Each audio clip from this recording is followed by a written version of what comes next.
হে ভারত, এই পরণবাদ, পরণকরণ, পরমুখাপেক্ষা, এই দাস সুলভ দুর্বলতা, এই ঘৃণিত জঘন্য নিষ্ঠুরতা এইমাত্র সম্বলি তুমি উচ্চাধিকার লাভ করিবে। এই লজ্জাকর কাপুরুষতা সয় বীর ভোগ্যা স্বাধীনতা লাভ করিবে। হে ভারত, ভুলিও না তোমার নারী জাতির আদর্শ। সীতা, সাবিত্রী, দময়ন্তী ভুলিও না। তোমার উপস্থমনাথ সর্বত্যাগী শঙ্কর ভুলিও না। তুমি জন্ম হইতেই মায়ের জন্য বলি প্রদত্ত ভুলিও না। তোমার সমাজে বিরাট মোহমায়া ছায়া মাত্র ভুলিও না। নিচ জাতি, মূর্খ, দরিদ্র, অজ্ঞ, মুচি, পাথর, তোমার রক্ত, তোমার ভয়। হে বীর, সাহস অবলম্বন করো।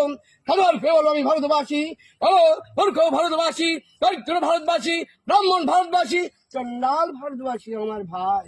তুমিও কোটি মাত্র বস্ত্রাভিত হয়ে সদর্পে ডাকিয়া বলো, ভারতবাসী আমার ভাই, ভারতবাসী আমার প্রাণ, ভারতের দেবদেবী আমার ঈশ্বর, ভারতের সমাজ আমার শিশুসজ্জা, আমার যৌবনের উপবন, আমার বার্ধক্যের বারাণসী। বলো ভাই, ভারত মৃত্তিক আমার স্বর্গ, ভারতের কল্যাণ আমার কল্যাণ। আর বলো দিনদাদ, হে গৌরীনাথ, হে জগদম্বে, আমায় মনুষ্যত্ব দাও। মা, আমার দুর্বলতা, কাপুরুষতা দূর করো, আমায় মানুষ করো। নমস্কার। দারুণ দারুণ, খুব সুন্দর হয়েছে। আমেরিকা অনেক ধন্যবাদ রামবাবু। হ্যাঁ রামবাবু, অনেক ধন্যবাদ। ঠিক আছে।